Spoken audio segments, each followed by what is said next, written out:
Hello folks, good evening and welcome to the Little Farmer's Farm with me, Guru Mafinder, aka Tony, on the last Wednesday of April 2025. So it's a sort of midweek catch up we're doing now. Going to be getting the last of the onions in.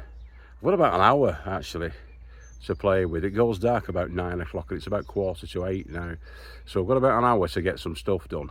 I'm going to get the rest of those onions in and then potentially, hopefully, get the broccoli in as well. Not the broccoli, you fool. The sprouts, the Brussels sprouts.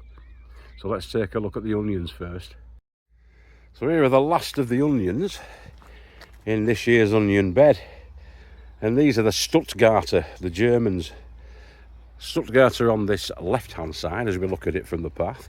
And on the right-hand side, we're going to be getting the, well, we've already got all the 120 Centurion onions on that side. So it's the Romans versus the Germanic tribes, isn't it, in the big battle, and we'll see who wins. But this is the last lot to go in, so we've got 6 trays there of 12, so that's 72. In fact, it isn't 72 to be honest with you, because there's 3 duds in there, so it's 69 left to put in. But yeah, we're just going to fill up down here with those. There they are, they're all in. Stutgarter, from the heart of Germany, and the Centurions of Rome. So you can see there's a difference in the leaf coloration there. The Centurion looks a darker leaf. Now maybe that's because they've been in the ground longer than these and they're getting the nutrition that these haven't, but yeah, that leaf is definitely darker green there, more chlorophyll. But yeah, they're all in now, and we were 2 short of the full 120, so there's 118 of them and there's 120 of the Centurions, so the Germans are slightly outnumbered there. Let's see how they do. I do like them all in rows, it looks cool, doesn't it? They're not perfect rows, but they're all neat and tidy, ready for battle. A good battle in Germania they're going on. I wonder if it'll be Victor Roma. Now, I've just put these into the super duper Brassica cage.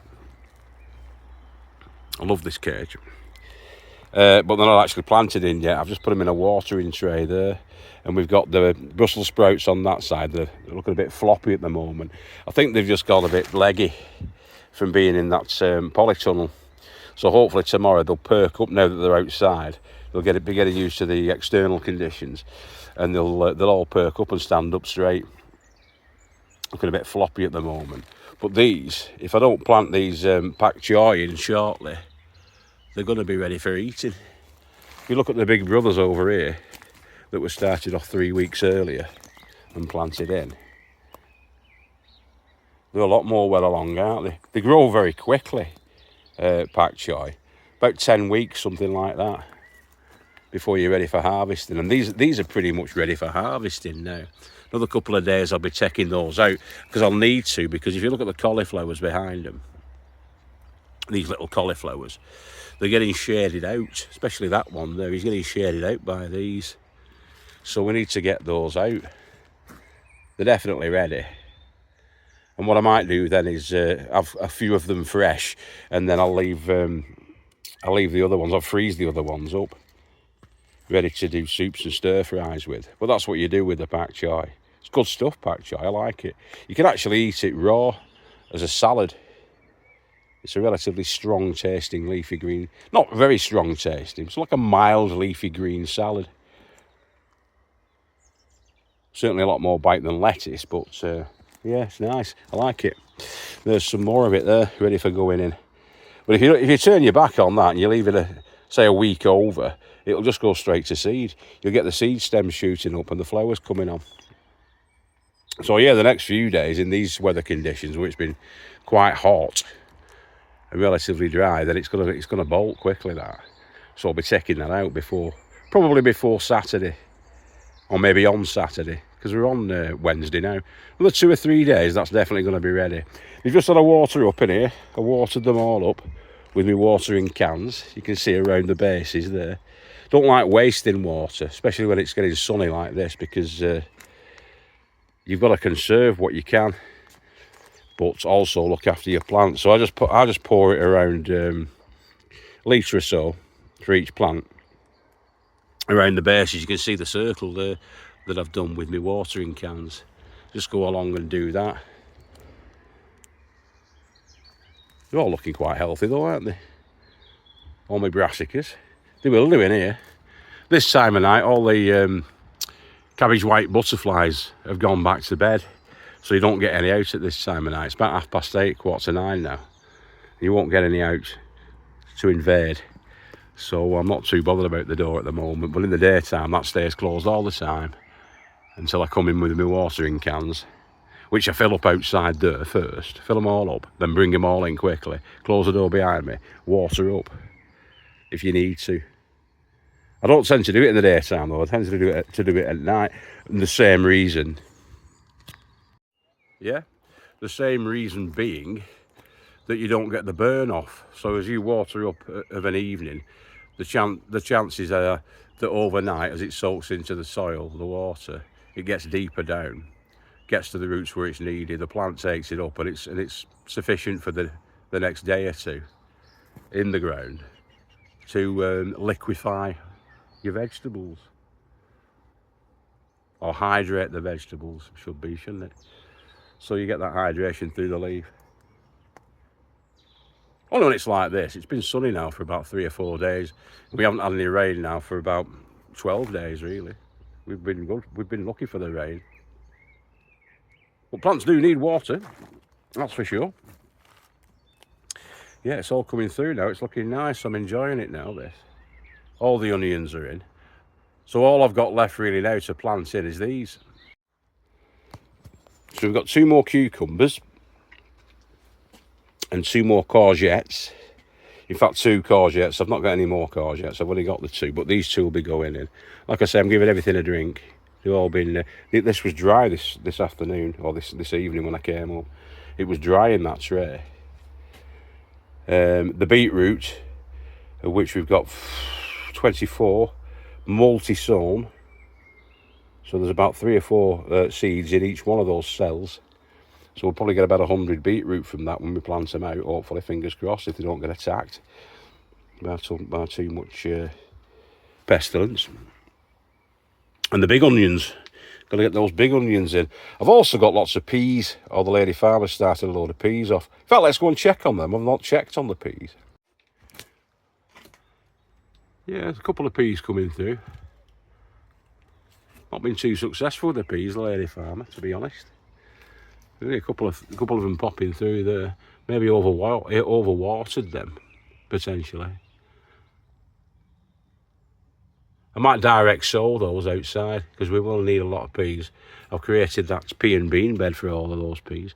If you look there, we've got some rainbow chard as well, and other beets. That's Salendra.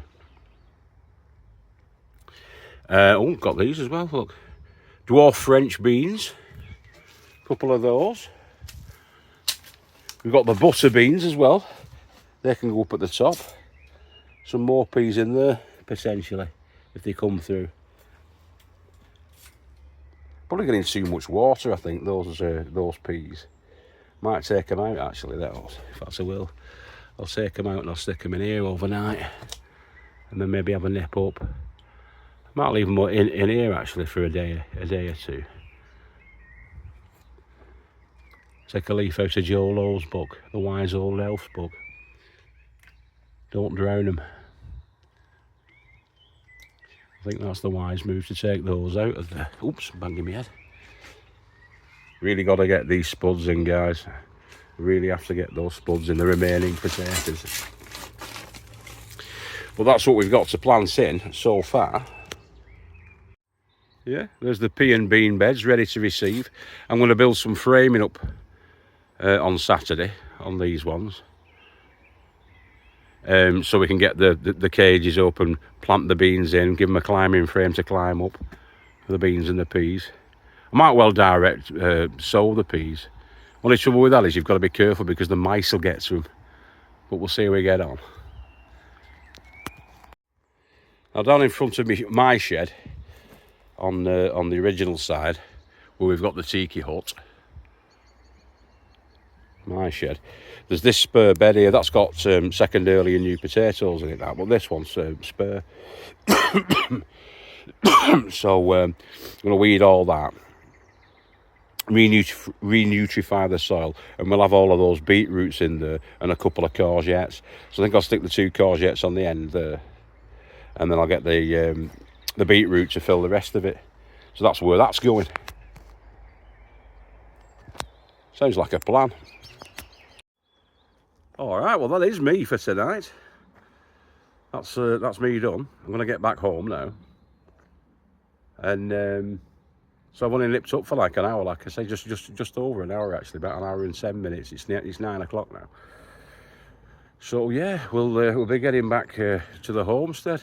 I'm going to leave you with a sunset. I used to do this a few years ago when I came down of an evening. I left people with a nice sunset. You always get a nice sunset down here in Eden. So yeah, I'll leave you with the sunset. Peace, love and namaste. Take care of yourselves and each other. We're hurtling into the weekend now. So keep growing with your heads down. God bless you all. Bye-bye now. Yeah, the sun's setting over there in the west. And everything's looking lush and green.